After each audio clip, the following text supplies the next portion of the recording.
live from the Echo Network Studios here in Royal Oak, Michigan. This is Odd Musings. I had to go start the camera, so you guys are going to see us on the YouTube. On the YouTube. Yeah. I'm Brett Pinson, your host today. Scott Sambelli is in San Diego, Comic-Conning it up this week with Kevin Meinert. If you're in San Diego, go to Artist Alley, BB4. BB5 is also Sean Forney, another good friend of the show. But I am joined today by a lovely young lady. I wouldn't say young, but thank you. You're probably still younger than me. I am. So. I've had less rotation around the sun than you. There we go. Got a few rings on my oak tree. There. I think we both do. This is Jen James. I know her as Jen Losi back in the day. Hi. I'm so glad to be here. I'm I love you, Brett. And I love shooting the crap with you. Yeah. And I told her not to swear, guys. So we're trying to keep it clean so you can listen at work today. So we're gonna have a fun. I'll do my best. We're gonna have a lot of fun today. Jen is a breast cancer survivor. She is a mental health warrior advocate. She is a filmmaker. She is a mom, a wife. She's got two wonderful boys. Mm-hmm. Gibby, who runs an awesome YouTube channel. What's his channel? It's Goberso _ so GOBERSO _ He is 11. He started this probably like 9.5, 10 years old, and boy, he is one nutty kid. I mean, you just need to see it. Just the stuff you share on Facebook of Gibby. Yeah. And I've met this kid a couple times, and the kid's awesome. I love Gibby. He looks at me like I'm just, okay, whoever you, whatever, go on. I can already tell he's better than me. No, he's not. I try not to raise my children. No, he's not saying that. But I can tell that. No, he's not saying that way. I can tell he just looked at me like, okay, yeah, you just don't get it, old man. I think in that sense, like Xander has more of that like natural empathy of like people where Gibby's just all like, nah, you don't thrill me, I'm out. You know. I went to give him a fist bump last year, and he just puts his hand over like, okay. He definitely thrives in his weirdness. Yes. I encourage it, actually. I encourage my children to be individuals and authentic selves, and they really have stood out like that. Xander is definitely well, he's down at Wayne State. Yeah, he's going at Wayne State, really proud, got some great scholarships Is he going to be a sophomore this year? Yeah. You remember way back in the ancient days when we were sophomores in college? I watched it at the time, so. Don't remind me. Now, he's doing great, and he's going into psychology, which I'm really, really proud of, so. You've got some great kids. I've enjoyed over the years watching them grow up on the Facebook and meeting them here when I can. And like I said, we go back to college, so we were both Eastern Michigan University Hurons. Go Hurons. No, we are not Eagles. We are not Eagles. We were Hurons first. Eagles came afterwards. Right. They transitioned while we were. You will now be an Eagle. I don't want to be an Eagle. I still don't understand that transition. Like, Hurons was never like the Redskins or anything like that. It was like an honor. Well, at the time, the Hurons used to have their powwows there all the time. Exactly. And the ones that were coming in were saying they loved it. And then there was a group on the board that said, oh, no, this is offensive. We have to change it. And not one of them were Hurons. Right. Now, supposedly I've heard that some of the Hurons are coming, we found it offensive. I think that's more just modern. We have to sound politically correct. But I think at the same time, it was never degrading. The images were all honorable. Oh, absolutely. Stuff like that. And I used to work while going to college at Sam's Club, and they would always come in there and buy all the stuff for the powwow. Right. And they were always the greatest people, and I loved being a Huron at Eastern. I was proud of it. I mean, my high school was Redskins, so I get it. They changed to, I think they're the Mavericks now, but I get that. Ypsilanti, I didn't go there, but they changed from the Braves to the Warriors and stuff like that. So anyway, whatever. But that's some podcast. Yeah. But we both studied film at Eastern Michigan University. We were you got me working on my first film back in 1995 with Hatred of a Minute. Yeah, that was a fun shoot. Yeah, I worked just a few days. I actually got promoted right away from production assistant to the guy holding the sound recorder. Sitting in the corner. Click. And then I remember running, and Michael Callio was the writer, director, star, wanted to shoot one real quick scene, and we go through, and I finally just looked at him and go, because the tape ran out. Oh, goodness. And he goes, well, I guess we can cut now. Those indie films, we just rolled with it, right? Well, yeah, we're shooting on enhanced 16 millimeter, right? And had a reel-to-reel sound, and that, and of course it was. What am I blanking on names? Also, it was executive produced by Bruce Campbell. Yeah. So, and I know he came and visited the set. He did. I got a fun little photo with him. We were pretending to be Sears catalog models. So it was a lovely, awesome moment. I was a huge fan of Bruce. I still am a huge fan of Bruce. But. Yeah, it was funny. As a friend of mine got his first book for me, and I couldn't go meet him. And he mentioned I worked on the film to him and all that stuff. That's and nice. He was like, "Oh, that's really cool. Where is he?" He goes, "Well, he had to be out of town." So he writes in the book, "Hey, Brett, where the hell were you?" So that's really funny. So I have that up on my shelf still. Yeah, never get rid of that. I forget what he wrote in Kevin's, because we had the book too. Xander actually had to read an autobiography, and that was the one we chose. So that was really funny. Confessions of the B movie star. Yeah, it was pretty funny. So yeah, so you do that. Now, like I said, your mom, but you work in with. We're going to get into crisis text line and Stuck at Suicide here in a little bit. After I have a lot of hats. I know, as you use another word with that, but yeah. Yeah, no, I have a lot of hats that I wear, and being a mom and a wife, and I like to say I'm domestically disabled goddess, which was something I own. Yeah. Grateful for my husband Kevin to pick up the slack on that. But I remember we were talking before over breakfast this morning about how you guys met, because I didn't remember Kevin from school, and it comes out I wouldn't have. No. But I'm glad you know him now. Yeah, I love Kevin, and it sounds like he's got some great things going on. We're gonna have to have him on the show in the future here too. Probably when you guys, is he going to Nepal as well? No, it's just me this time. Okay. We had the family trip last summer, and for a sabbatical, and we volunteered at an underprivileged school, and we're really able, like the whole family. So it was a life-changing experience for all. And because of what I do, I'm going back to help. To educate some girls and empowerment and self-care and all of that in Nepal, which is kind of something that, hey, my husband is watching. I better be good. No, we really fell in love with the kids, and I just recognized there was a lot of things that needed to be there. I saw you had one of them actually going to school in Minnesota here. Yeah, she just went back. She's so funny. When I said I was going to see her in September, she wants me to bring her a hamburger because they don't eat beef in Nepal, but she became obsessed with hamburgers here in the States, so it was kind of funny. So you're going to need to try to freeze dry some. And no, I told her she's going to just have to suck it up because it was not going to happen. I'll bring her a picture of a hamburger. We'll get her a little plushie. Right. Oh, smart. Yeah. I'm going to do that. You can find them all the time at different stores. That's right. Here's your hamburger. Yeah. Can't eat it. But yeah, so you guys got a lot going on with that. Yeah. And so, after we both went to college, we kind of lost touch for a while. We did. You and Kevin Matt got married and moved to California. Yeah. And we're trying to break it into the film business. We were. Back in the day, 96, 97, you had to know someone, right? You had to know someone in the business in order to get into the business. That's what they kept telling us. Unfortunately, I really had a successful career here in Michigan because I knew people, because I got involved, and then I was able to do like corporate shoots and stuff like that, because Motor City, a lot of cars. Yeah. And but when we moved to California, we had big goals, and we just it was just really challenging for us, and so we got pregnant with our first child, Xander, and after he was born, Kevin had a beautiful opportunity to move to the San Francisco area to help start a video game company as an artist, and so he worked in that film for like 12 years. He was at the same company as it grew and grew and grew, and which was amazing, and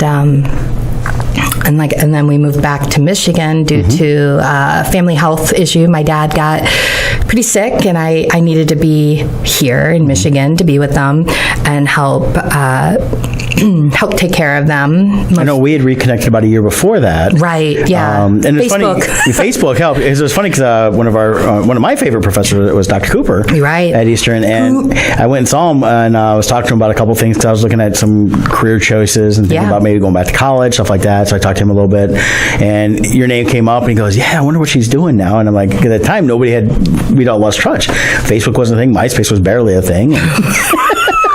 I think I still have butterfly backgrounds if I ever find my MySpace. Mine's still up there, and I looked one time and and they've changed so much of it. None of the stuff I had there is gone anymore. And I never deleted it. I just left it up there. It became a music site. I have no idea what my password is. I guessed, and I think I got it right one time, and that's it. Yeah, for sure. But so then we reconnected. Then because I remember messaging you guys, you're like, "Oh, if you ever come out for Comic Cons, WonderCon was in that area." Yeah, WonderCon. We loved going there. And I was like, "Man, I'd love to go out and see you guys." And then you move back here. I was like, "I don't have to go to California to see you now." And what did I do? Hey, Motor City Comic Con, come see me. Yes, and we did. Every year we come to your booth. So. Yeah, I think there's only a couple times there. Like I mentioned, you're a breast cancer survivor. Yes. And that was the only time you didn't come out. Yeah, I was during chemo. There was that year. Just when that year of we call it the cancer.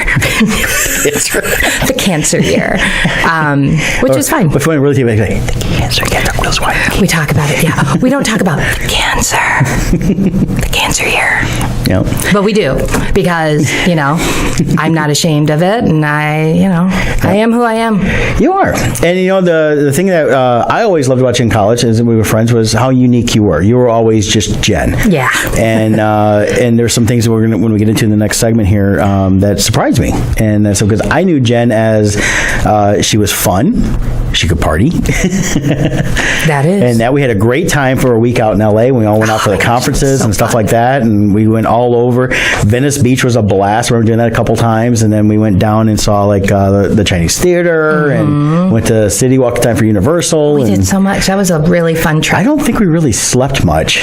No. I didn't really sleep much in college. And that was back when I drank a little bit. Didn't drink too much, but we were all pretty much constantly up, eating, drinking, moving, going, drinking. Correct. Drinking. Yeah, it was literally like, business, no drinks. After business, drink. Go and have fun. Had some more drinks. And every time we turned around, I was like, you want a drink? Oh, sure. Why not? I mean, we were college kids. I mean, that's a natural and we were out there for a week. It was supposed to be like business, but it was more fun than anything. Oh my gosh, we had a blast. Total blast. And a lot of great people from that time. Do you remember though, okay, just to bring back to that trip, because it was pretty rad, but I remember a speaker from Pixar. Do you remember? It was like the first time I ever heard of Pixar, and they were talking about Pixar and like what they were doing. It was right after Toy Story too. So I don't know. Toy Story. No, I don't even think it was, because I remember Toy Story was in '95 and we were in '96, so it was probably right after that. But Pixar was just so new to us. They were so new, because I remember seeing the animation of the lamp that they always had. With right, I remember that. Yep. I was just, and now I look back, because I approached the person. I was like, oh, I'd love to intern, whatever. And then I'm like looking back, going, holy shit, Ike, that was amazing. Well, yeah, I mean, it was. We did. I can't remember everybody we met that time, because it's been unfortunately a long time ago. But but talking with everybody and getting insights into the industry and the business and understanding some things, it was an awakening. I had just graduated. I think you were just getting ready to graduate, weren't you? Yeah, I was on the 5-year plan. Yeah, I was on the 5-year plan. I went 7. Well, I was on the 4-year plan, and then recognized that I needed to live on, with financial support, and so I had 3 jobs and going to college. So that was my. But I did it. Yeah, we graduated. Yeah, so. I got my diploma. It's up on the wall. Me too. There we go. Me too. So got my. Actually, mine's in somewhere. I don't know. Mine's still in the thing they send you, the hardcover, and it's just in there. So it's probably sitting on a shelf somewhere. Yeah, Kevin probably knows exactly where it's at, 'cause he does all the storage stuff. So great. So you did that. So actually, you come back here to Michigan, and you started the crisis text line. And, it's such. But that comes in from actually. I'm jumping ahead. That comes a little ahead of the timeline. You were with Common Ground, and before that, you started somewhere else doing some work. So it's weird, because I was 12 years basically a mom. Not basically. I was. It was definitely our best production as a couple that we created, and I had an opportunity to do like a part-time job when we were in California for Big Brothers and Big Sisters. So I was sort of like their community outreach coordinator, which basically was their fundraising. So I helped like do their biggest fundraiser, dinner fundraiser, gala thing, and then just a bunch of other just small fundraising things, and then and I really felt good, because I was giving back. It was just something different. I knew that I sort of was out of the film industry for a while, so I've lost a lot of that that knowledge. That I guess we have old school knowledge versus the new school. Yeah, we were talking a little bit for breakfast. Like back in school, we were doing like 16 millimeter film. We were doing 3/4 inch video. Exactly, cutting the film. And I remember leaving, and they were just getting their first non-linear editor at Eastern. Yeah, and I'm going, where was this 3 years ago? Right. The fun of the equipment at Ford Theater. Anyway, we had or Ford Studio. What was it? Was it theater? I think it's Ford Studio. Oh yeah. Right? Ford Studio. There's Ford Theater there. Oh yeah. There's all Ford something or other working that stuff. So. And we got some rock music there, Dom. All right. Dom playing Pokemon Stop. Yeah. Well, he is the Pokemon Go champion of the Midwest. So. He is. No, so, it's interesting that I just sort of was like, I want to have a give back to the community type of vibe. I felt like that was really important. So I was like really nonprofit style. And then that job sort of got swallowed up and, various little things here and there just to have some extra cash. And then we move. Right.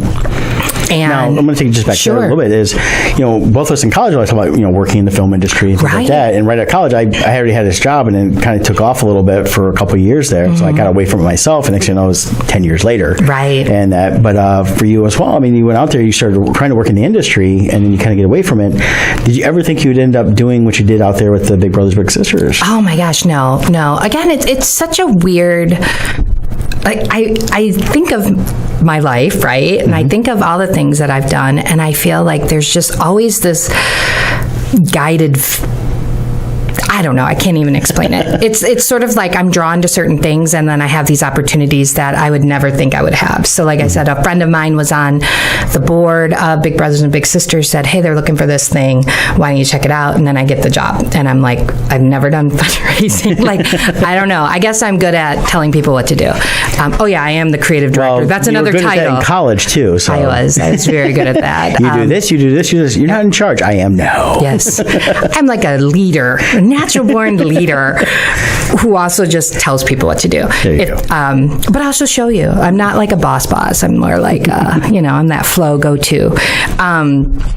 So then I knew someone, and then, we had the opportunity. Kevin, had worked hard to have the opportunity for us to move back, and he could still work in the industry. Mm-hmm. And so we were able to purchase a home and really be close to my family, all the things that I needed for myself. Because, I was seeping into a pretty deep depression at that time, too, because I felt guilty that I was away, and I felt like I needed to talk to, be there for my family. And Kevin recognized this and knew that this was something important for all of us. I think it shows the character of Kevin. It does. First time, seeing Kevin on Facebook before you guys moved back, and then meeting Kevin in the first place, I could see how you two really just are a cohesive group of people. You guys fit each other so well. We are, and you can tell that one has weaknesses, the other one has strengths, and vice versa. And you go back and forth, and you work with each other, and it builds you up to be strong. To see you guys go off to Nepal last year really showcased that. Yeah, we are. I like to say, we're a good unit, and I think that was something in Nepal that the kids didn't recognize, is that we are equal partnerships in our marriage and in our family. So it wasn't like he was, the dominant source. Like most males are the dominant family person, and they saw this dynamic of the James gang, which, of course, we really did taint the American culture for the children. Like any other American that comes, they're going to be like, well, you're not like Kevin and Jen, you're not like Gibby and Xander, and we loved having that mark, but they saw like such a great dynamic and saw that he was very caring and loving and kind, and vice versa. And I think we've been together 22 years, going on 21 years of marriage. I think there's something working. I think so. I know when I first got a chance to meet him, when you guys came to Summit Comic-Con, I fell in love with him, and I consider him a good friend to this day. And, he is. And I love seeing him on that stuff. And definitely, Kevin, I know he's listening. Your wife's doing awesome, and we're going to have you on the show too down the road. And if you didn't hear the pre-show, we're going to figure out dinner. I'm bringing food too. Yeah, meat bread. Yes, there we go. But before we get started into what happened after you came here, I need to do some ad reads. Oh, please. So we can get that taken care of. I'll take a sip of my soda. But I'm going to start with Lawrence Family Chiropractic. Your journey to wellness begins here. Build a healthy lifestyle with chiropractic care. Located in Belleville, Michigan and Dexter, Michigan, Lawrence Family Chiropractic take great pride in providing the finest chiropractic care to each and every patient. They offer on-site digital x-rays, massage therapy, orthotics by foot levelers, young living essential oils, aromatherapy, and a full line of vitamins, all in a family-oriented environment. Give them a call, 734-697-4244. That's in their Belleville location. You can visit them at lawrengerfamilychiropractic.com. We do have a link at oddmusings.com to make it a little easier for you. As you know, I am one of their patients. I saw them yesterday. I go weekly because of my car accident, and it helps keep me flowing and moving. And as we're going to be talking today about mental health, this helps with the physical health side of it as well. For sure. And so, Jen, if you're looking for a chiropractor, definitely check out Lawrenger Family Chiropractic. Wow, for sure. And then the other sponsor for us today, because I'm going to cover them both right now so we can really just get into it, is International Minute Press in Plymouth, Michigan. They print, promote, design you. They are artist-owned and operated. Joe and his team understand what it takes for emerging and established artists to get noticed. From ash cans and rack cards to posters, banners, and Comic-Con booth materials, as well as anything for a normal business, IMP of Plymouth has the tools to help you stand out. You can visit them at 1058 South Main Street in Plymouth, Michigan. Their phone number is 734-414-6203. Their website is very long, so just go to oddmusings.com. We have a link there for you under our sponsors page. Mention Odd Musings, you get 20% off your next order. So if Kevin, for his new venture, is looking for some printed stuff, International Minute Press, give a call to Joe. Thanks. That would be awesome. I can see why you do this, Brett. You have a very wonderful voice for advertising. Yes, I have a face for radio. No, I wouldn't say that. So you have a voice for radio. You know, I mentioned it to somebody the other day, and I never think about how I sound, because of course I sound way different than I think I do. Yeah, me too. And that, but someone mentioned that, he goes, "Oh, you do a podcast? You sound like you would do a good radio show." And I was like, "Well, thank you very much." Please no one listen. says that to me when I wake up in the morning, because I seriously sound like a 95-year-old Jewish man who smoked a bunch of stogies and drank scotch the night before. Kevin can definitely, he's witnessed it many times. Like, oh. Well, all I know is when you showed up, Kathleen Turner was there this morning. Yes, Kathleen Turner does show up later in the stages of Morning Voice. It's Romancing the Stone.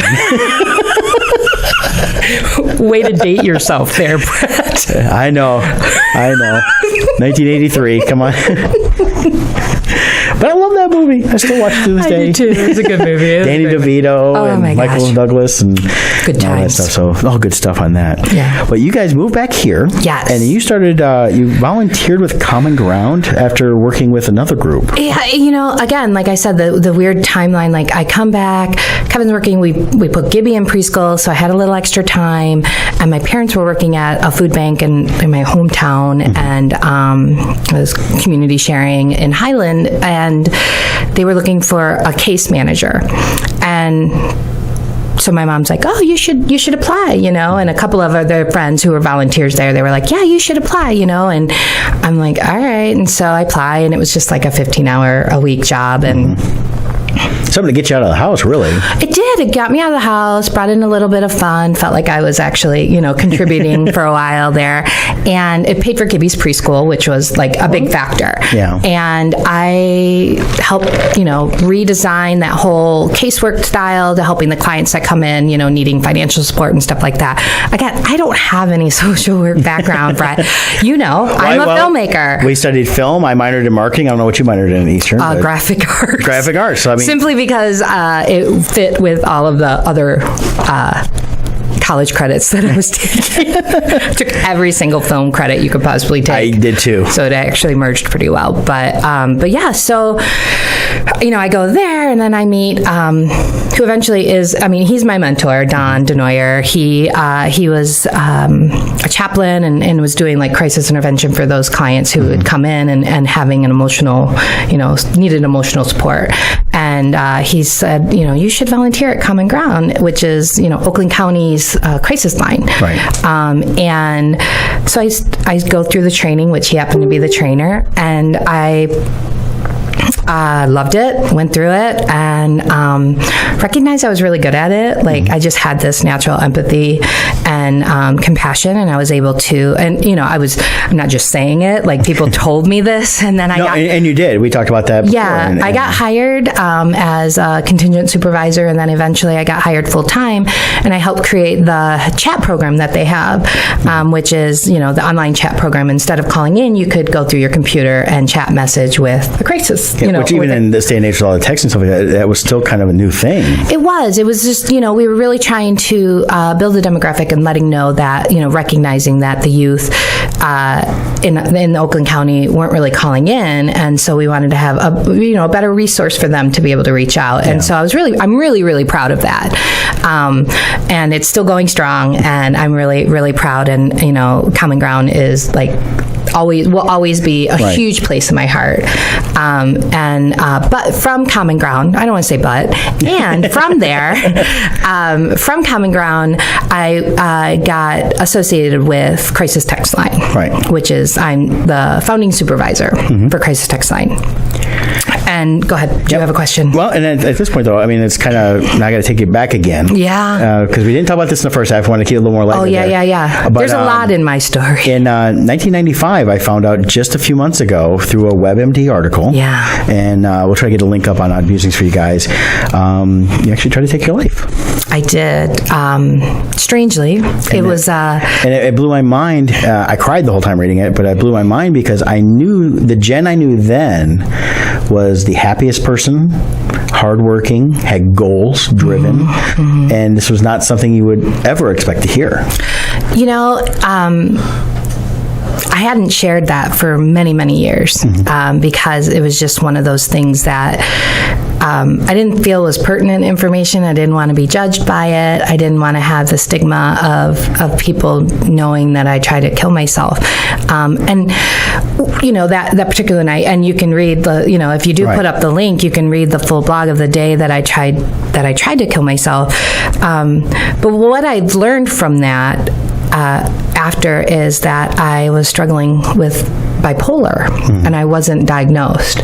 And so I got once the day after, I very fortunate to have my roommate didn't know exactly what I did, but knew I was struggling and told me to go tell my mom. And my mom, again, didn't know exactly what happened, but just knew I was really struggling. And so she set me up with a psychiatrist, and they diagnosed me with bipolar, panic disorder, and anxiety, which really bizarre, but not bizarre, right? Because I was always hearing these voices, but I always thought it was like the little angel and the little devil, on your shoulders that you would see in like cartoons and whatnot. And basically the little devil was really strong that night to make me want to kill myself because of the voices in my head. And once I recognized that I had bipolar, it totally made sense. It was like my head, we like to say like a brain attack, right? You think of your heart messing with you, you have a heart attack. Well, this was a brain attack, basically. It was a chemical imbalance that I had no control of, but I was just really just trying to make those voices stop. And so I was a happy person. I tried to be. I liked to make people feel better. I never liked people to be sad because being an empath, you just sort of feel all the feels. And so, if I could feel that you were sad, I would do anything and anything out of my power to any stranger, to anyone, to try to make them feel better. But it was also, I was hiding that I wasn't feeling good, that I wasn't, And all of us that really knew you then, none of us had a clue as far as I can tell. I mean, you had a lot of really good friends. I think I was one of those. Yeah, you were. All the time. And we had a lot of classes together. We did a lot of activities together at school and stuff like that. So, it's like every Wednesday night we were all at the Wooden Nickel and things like that. But it was... Yes. And it's no longer there.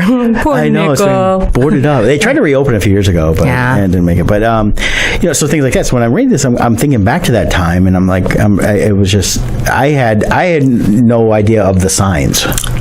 Well, and you're right. The signs were there, but we didn't know what they were. Right. So like I was, I would drink a lot. I was like to party. I would do dangerous things that like just, I had, why not? Let's do that, and those can be like those spontaneous actions can really be signs of with bipolar. Those are typical signs of the illness of bipolar. So like a lot of people think of like manic depressive, but they call it bipolar now. So I was definitely manic, and very, very little times did I show that deep depression. Us that time we also, she's just the crazy college kid that we all love. Exactly. And that's because there was actually, unfortunately, a lot of people like that out there. Yeah, it was just, it was me, but it was me, I guess, extreme. It was extreme Jen. And even after I got diagnosed and after I, started taking the medication, I was still me. Yeah. I just was not, I just didn't have those super high peaks of manic, that I was created. Like I was able to actually have like a normal night's sleep, and I was able to, squash that little devil and have a little bit more angel on my shoulder. So I know it's just that it seemed like when we talked about that one night, you just really hit that darkness there and that. So. I did. That particular night was, I would promiscuous. I would whatever. I would, again, it was like a guy would pay attention to me and I was all for it because I never thought I was deserving enough. And, I just, like I said, the voices were like, oh, you're ugly. No one wants you. And, you are not important and the world would be better without you. And, really it really wasn't something like a lot of people think it's selfish, right? They think the person is selfish for wanting to kill themselves, and it's not, because to me, like I thought the world would be better without me, and that's something that I hear a lot when doing the work I do. Is people are like, well, my family would be better without me because they don't have to worry about me anymore, and so it's really not a selfish it's not a selfish act. It's really a selfless act. And as hard as that sounds, it's.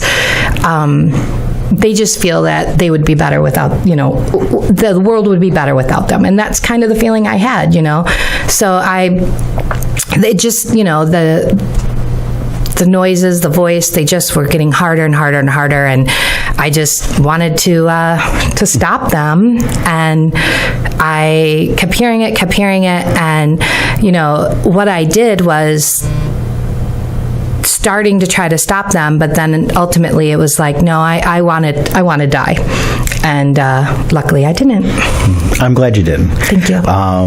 Because everything you were thinking of yourself is not what you were. You were always beautiful, smart, great to be around. Thank you. And I know for myself that it really helped my college part of Eastern, having you around. And now years later, seeing everything you've done, the world is such a better place you're here. Oh, you're so sweet. Thank you. I think with you starting on going to Common Ground, and then you said you started the crisis text line. Now, tell me how that came about. Again, these weird ways of going about. Crisis Text Line was starting up, thinking, they were working on really building it and launching it in 2013. And because I had started the chat program through Common Ground, they saw an article or something and asked me to come out and help with like the advisory part of it. And they really liked me. They liked my ideas. And so I was on the advisory board. And then Common Ground became one of the centers that was helping with the chats, because it all started with different centers around the country helping the 24/7 techs coming in and helping support those people. And then they approached me to start a remote volunteer program. And so I was part of, I helped create the training and the, sorry, there's a fly by my face. I helped create the training, and I trained the first 20 remote volunteers. Okay. And now, what exactly is a remote volunteer? A remote volunteer is the application that Crisis Text Line created is online. So all you have to do is come online, and when you volunteer, you go through the training. It's like a 30-hour training, and it's all online. Okay. So you can basically volunteer from your couch. You can have your cat on your lap. I like to say pants are optional because no one sees you. And so I did remote volunteers, and Crisis Text Line came from like sort of the rib of DoSomething.org, which is a huge social change network for youth. It started out as the reason it started, Nancy Loveland, our CEO, a text came in to do something, because that was how they were communicating, and it said, "He won't stop raping me. It's my dad." And they never heard from the person again. And so that's when they realized there needs to be something like this. They sent resources, they did what they could to the person, and we never heard back from that person. So if they're out there, we thank you for being so brave of sharing that with us. And it really did drive Nancy to create the crisis text line. And so the volunteers, there's about 20 volunteers that I did, and some of them were from Do Something. And so I trained them, and they came on taking text, and they really had good quality. Like the difference, the crisis lines that were volunteering or were doing the time to take the textures were great, but it wasn't consistent. And so our volunteers were very consistent with the training, and we recognized that their quality scores of the textures, engagement was really, really high. So that was really important. And so then we continued with that, continuing to sort of build that remote volunteer program until eventually we had enough where we recognized that we didn't need the centers anymore and that we were just going to go fully remote. So that's sort of where the title of founding supervisor came from. It kind of really fits in how our culture has become with the online. It don't really have to have a specific building. It can just be anywhere. Exactly. And you know what? With volunteering, what I love so much about it is the opportunity to give back when you have social anxiety. You don't want to go, but you want to help. The deaf and hard of hearing, the texting is great. We work really hard. The visually impaired, we work really hard. Our tech team works really hard to have as much accessibility to everyone and anyone. And so we may have started out as for young adults, but we recognized too that other people were texting in, and we were never going to send anyone away. So we sort of changed the whole way of it and saying, this is open to anyone. If you're in crisis, you can text 741-741 and you'll get a crisis text line crisis counselor 24/7. So they'll be able right there at your fingertips wherever you are. I think it's just a great program. I loved hearing about it initially, and then having talked about it here. And you started that now, then that led into the 6 Feet Over / Suck at Suicide. Right. Actually before Crisis Text Line, Katie Hardy is the CEO of 6 Feet Over, which is a nonprofit here in Michigan. And where that came from, though, Katie had lost a lot of people to suicide, including her mother. And she was in a lot of the music and artist scenes in Detroit, and they were just so many people were dying by suicide. And she said, we got to start talking about it. And so that particular market, it wasn't be kind and, all those lovely sayings. It was more like, if suicide was a person, what would you say to it? You would say, suck it, right. And, that whole jam to the nether regions. And I'm sure our listeners and viewers are very aware of especially the wrestlers, and they're like, so good. Yeah. So exactly. And so she created this amazing brand. She was just selling T-shirts at different concerts and different festivals, and it sort of expanded greatly there. And so Amelia Leto, who I worked with at Common Ground, and I got involved to help her start this nonprofit that is now called 6 Feet Over. And so because, a nonprofit, you really want to have people funding and stuff like that. And, funders aren't really going to go with Suck at Suicide, right? So they're going to go with the nonprofit 6 Feet Over. But Suck at Suicide is really sort of our outreach part of 6 Feet Over. So we go to festivals, we were just at Pig and Whiskey in Ferndale. Yeah, I saw that. You guys were selling alcohol. We were just, pouring beer for different people and working on tips. And we really did really, really well, actually. Because we had a family because let me explain what we do, though. Yes. I think it's really unique. This is what I wanted to listen to about. So the cool thing about 6 Feet Over, I'm just going to refer to it as Suck at Suicide. That's because fine. It's so much more natural to me. Yeah. But the cool thing about Suck at Suicide is what we do is helping people who have lost someone to suicide, right? So we think of the after. So you don't really think about that with people, right? So you think of and especially the market that Katie was reaching out to is artists and bartenders and waitresses and, musicians that just don't have that fund or that insurance that you can utilize to help with someone who's lost. So we help with funeral costs, we help with memorials, cremations, cleanup. A lot of people don't think about that. They shouldn't have to. They have already gone through a trauma. They don't have to go through another trauma of like trying to clean up a situation, depending on how the person died, and then sometimes paid time off, depending. So we've helped. Our families are really, those who just don't have that option, and so I think that's what's really, really rad about what we do is, we're thinking of them after the fact. I know as much as you're trying to prevent the suicide, you guys are there post, which I think is just as equally important for the survivors. Absolutely. And I think, yes, we are out there educating and trying to help stop the stigma and really like educating people about suicide and mental health and being aware and knowing the signs and all of that. But all the money that we raise goes directly to families in need. And so actually we found out Friday night, so we were working Friday, Saturday, and Sunday at Pig and Whiskey, and we found out Friday night that a family put in an application, and we were able to make more than we needed to help that family. So literally all the tips are going directly to that family, and it's really just feels super good, super good for my soul, super good for anyone's soul who tipped us. We truly appreciate that. I think that's where we go. To hear, because we hear so much about different nonprofits where the money really doesn't go, but when you guys are taking all that money and right away, it's going right to help these families out. It goes right to and you families. Had a need right away. Yeah, because we're a volunteer board. Yeah. We all volunteer. I'm the volunteer coordinator there. And a board member. And so we all volunteer our time on we all have full-time jobs, we have families, so we really are just volunteering our time to be able to create a resource for people and create sort of the cracks of the community, I like to say, even though it sounds horrible, but those who really won't reach out, but are struggling. And so we want to make sure that they know they're not alone. Well, I know when I told you the reason I wanted you on was with so much about suicide in the headlines anymore from mainly we hear a lot of the celebrities, but there's been a lot of local. I know in my community we've had unfortunately some teenagers recently this year who have killed themselves, and a lot of times it's not having those things like the crisis text line, even it's like a suicide help out, not knowing about that stuff. I want to try to help get that word out there. Yeah. Where do you see this all going for you?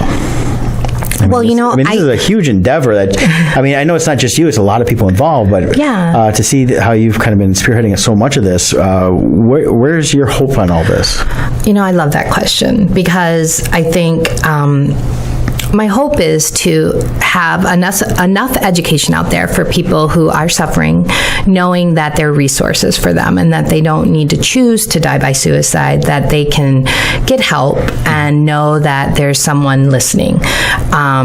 So like for the crisis text line, Sugged Suicide actually has a partnership where you can text SIS to 741-741 and you'll get, it's powered by crisis text line, so you'll get a trained crisis counselor 24/7.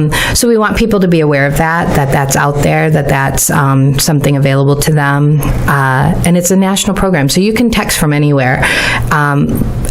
And again, like our schools, like our most common locations that are identified are in schools, so putting the word out there, letting people know that they can talk about it. It's a judgment-free zone. I think my goal is to eventually, I say world peace, everyone says world peace, right?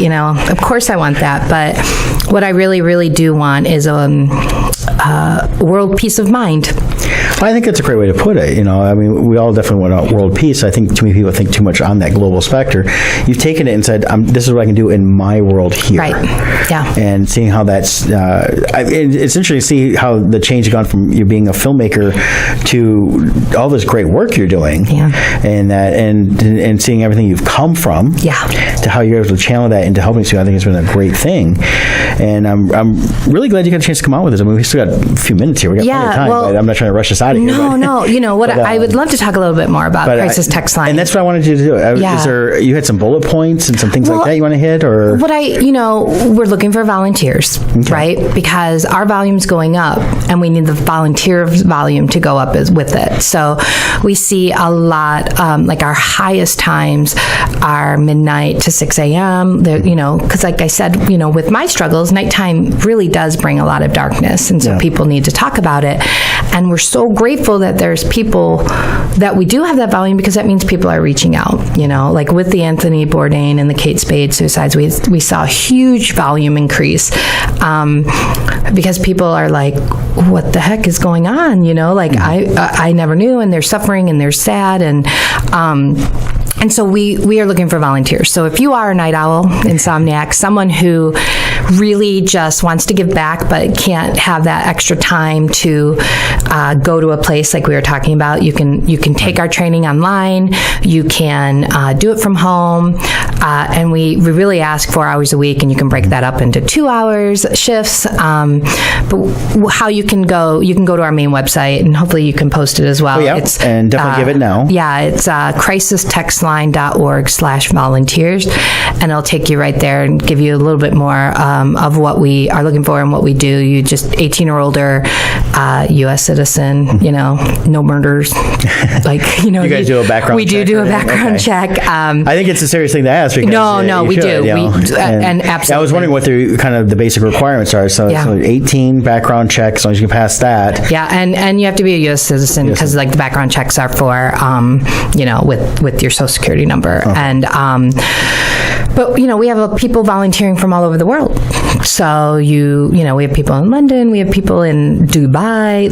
There's so many different volunteers that have that opportunity. If you go abroad, you can still do volunteer work. Well, and being on the internet, you literally can be anywhere, as long as you got an internet connection. Absolutely, you have to have a strong internet connection, and you'll be able to help someone, change some lives, and that's always feels good. It could be a great resume builder for any college students out there, but more importantly, those who have lived experience, who feel like I do, I felt like I have a lot of knowledge because I've been in that situation. Even though the conversations aren't about me, I can sort of empathize a little bit to be able to help them and empower them to find the support and be safe for that, that time. We really work from a hot moment to a cool calm. That's sort of what we do. So you're coming in with a hot moment, and any crisis, we don't judge your crisis. Yeah, this isn't just suicide. It's a crisis. It's a crisis, but it's suicide. Obviously, those who text in, we have a great algorithm, because we are a tech company, and the great algorithm we call AVA is sort of like a hospital, right? You go in and you work with the person who's has a serious injury. You're gonna pull them first, right, before the person has gas or whatever. Still important, still an injury to that person, and still a lot of pain, but you're really going to work with the higher severity of the situation. Categorizing the trauma, exactly, the higher trauma first. So if someone texts in with certain keywords that identify that they are high risk, they get bumped up right away, and they're the first ones that get pulled from our queue. And so we help them and try to, we de-escalate. That's our goal. We don't call in we don't immediately call the police on someone. We're there to help them de-escalate the situation. And so that's our main goal. We don't want it. But if someone isn't willing to, and we feel that they're at risk, that's something that we have to do. Now, when they're texting, so I understand this myself, are they giving you their actual location at that point? No. So when they're texting in, we do have access to their phone number if needed. It's not something that we just can share. The volunteers don't share. It's really the supervisors on our with the service have access to if needed. It's really just there's sort of a process there, but we work with the PSAPs around the country. I kind of bring it up with, I'm so worried about their security and stuff. They want to be anonymous on some of this stuff. Absolutely. All of our demographics and all of our data is self-identified from our crisis counselors, or from the texters. So 75% of our texters are under the age of 25. And again, that's self-identified, right? They'll share their age. We don't ask their age. We ask their name, but they don't have to give it. Sometimes if you build a little rapport and you want to share their name, they can. It's totally optional. It is a confidential service, and the only way that if you are being abused or or abusing or if you're hurting yourself or others, then we may need to step in, so that's where that comes from. So right now we've had over just about 75 messages exchanged since we started in August 2013. So that's a lot of people. 75 million, right? Did I say 1,000? You didn't say any. You said 75. Oh, yes. My bad. Just 75 people. That kind of is really right. Which is still huge, but... No, it's not. That's so crappy. No, 75 million. Thank you, Brett. And you started that when again?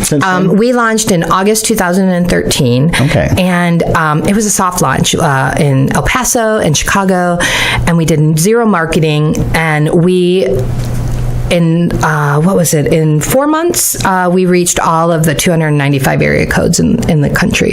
Nice. So that was all word of mouth. So that's always the best way to go. Yeah. Because we don't feel it's too corporate. It's actually people from the grassroots bringing it up. Yeah. And so, that's why getting the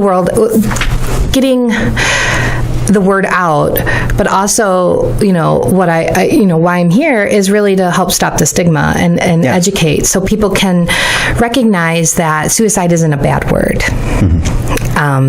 Because we're hearing so much of it anymore in the news and things like that, it is becoming it's a very difficult thing for people to process. That it is. Whether they're directly affected or like with Robin Williams, Anthony Bourdain, Kate Spade. I mean, those affected millions of people that they never even met. Exactly. But they knew who they were. Right.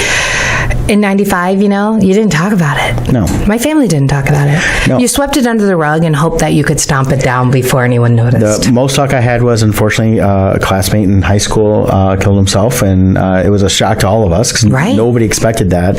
And really afterwards, it wasn't talked about much. We didn't, and even then, back then, though, we didn't even have the crisis counselors come into the schools. Oh, yeah. So where they have a lot of stuff now with the different events that happen in schools. It is important for the schools to have that kind of program to allow the kids to grieve and learn and really process it as well. So hopefully more schools will open up and not sort of squash it down saying we're not going to talk about it. We don't want others to die by suicide. It's like you're not going to plant the seed in someone's mind. Yeah. If they want to die, they have that already in their mind. If you ask, are you feeling suicidal?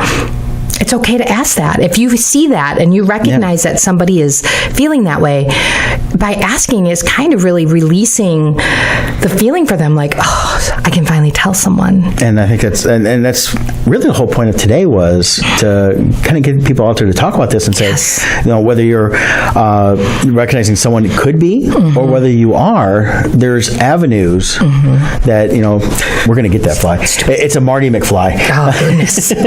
He keeps coming back in time. I know. But getting out so people say, okay, I can text, and it's 741-741. Correct. To the crisis text line. Right. And it's one of those things where if you say, well, I'm really not that bad, if you feel you need to talk to somebody, that sounds like the right way, especially when you want to stay, you're not looking to go talk to family or friends, you don't feel comfortable. It's someone that you can talk to that's not going to judge you. Exactly. They're going to try to help you. They're going to work with you on that. Yeah. And I really would love to see more kids, as much as these kids are on the devices, if they're feeling like having that avenue is a big deal. It's interesting. Like I said, that the 75% of those under 25, like self-harm, we recognize that 13 and under text in more about self-harm than any other subject or issue. And, that's so sad. That's so scary that that's what they're choosing. And self-harm can, be cutting, burning, whatever a way of harming yourself, right? There's a lot of people think of cutting, right, as self-harm. It's usually the most common one. And for me, I was a self-harmer, and I didn't even think I was until I went through this training with, as a volunteer. Because I used to, my self-harm was hurting myself or punching. If I was frustrated, I'd punch something and my knuckles would bleed and I'd just pick them. That's self-harm. I didn't even identify. That was a way of me coping, right? And so seeing that, letting these kids know that there are other ways to cope. There are other things that they can do without really physically harming themselves. And I think another thing that I'd like to share is parents, a lot of people think, oh, kids are doing it for attention, right? Right. And it, that's what people think, and that's okay. I'm not judging you on what you're thinking. What I'm trying to remind people of, though, is if they're doing it for attention, there's a reason. Right? So, explore the reasons that they're cutting. They're cutting for a reason. Yeah. The cutting isn't the crisis. It's what's going on to make them cut. So there's an underlying thing, and I think that's what we do as crisis counselors at the crisis text line is we explore that. Yeah. We go beyond the basic, the front part of it. So it's I want to cut. Okay, let's talk about that. First, we make sure, can you put the other, the means away? We want to make sure that they're safe right now in that space, and then explore why. What's going on? And I think it's a difficult thing when you're dealing with, especially it's a loved one that's doing that. You can try to talk to them about it, but you're too close sometimes, and having that separate person is where, that's why it's good to have a separate counselor. And oh my gosh, absolutely. And again, I often tell kids, I've done presentations and stuff, and I think it was one of our volunteers who said this, and I thought it was bloody brilliant. He put in your phone the crisis line, the crisis text line, put it in your phone and put it under the name Adele, because her song Hello, which is one of our keywords. And so you put it in there, you're texting, no one knows who you're texting. Right. Because everyone's texting, right? So you don't know. And so you know that there's that anonymity there. And just know that, Adele can help you. Or, and you can put it in as, Second Suicide. Like I said, we're a partner there. So text SIS to 741-741, and you'll make sure to get, and with that information, the reason I'm promoting with Second Suicide is then we can know as an org how better to serve our community. Yeah. So if we see that, substance abuse is the strongest issue that people are coming into, we can know how to reach out even more and make sure that we're helping people and educating people in that sense. So that's pretty cool. Well, Jen, this has been eye-opening for me in a lot of ways. It's been a great time for us. Yeah, I always have fun. I know it's weird. I have fun talking about suicide. That's my jam. And you got these really cool unicorn cards you were telling me about earlier. Oh, yeah. A minute for that. Okay, well, I like to carry around these little note cards. They're they're not very big, and every now and then I'll write a little positive message. So this morning at breakfast, I wrote to the person who was serving us, waiting on us. I wrote a little note saying, "Hey, thanks so much for your smile. It brightened my day." And then on the back, I like to write, you never know what someone else is going through. A smile can change a life. Mm-hmm. And then pay it forward. So it's I just want to spread more kindness in the world. You can do that. It's a simple thing like that. Just thanking someone for smiling or smiling at someone. Those are the things that I talk about. Thank you for sharing that here with us. Yeah. I think this was a great conversation, and I hope people will continue it offline. We'll check out what they can do to help donate to Second Suicide. Yes. Please go to that. We'll get some stuff up on the website and on the Facebook page, and you can find them on Facebook. Yeah. There's also on our Second Suicide page, or 6 Feet Over pages, signs, so you guys can educate yourself. And you saw some really cool merchandise. So everybody check that out too. Next week I will be gone. Scott will be back. He's going to have a special guest. He'll be announcing that on our Facebook page. I'll be back in 2 weeks via phone because I'll be traveling the next few weeks. And I know she's jealous.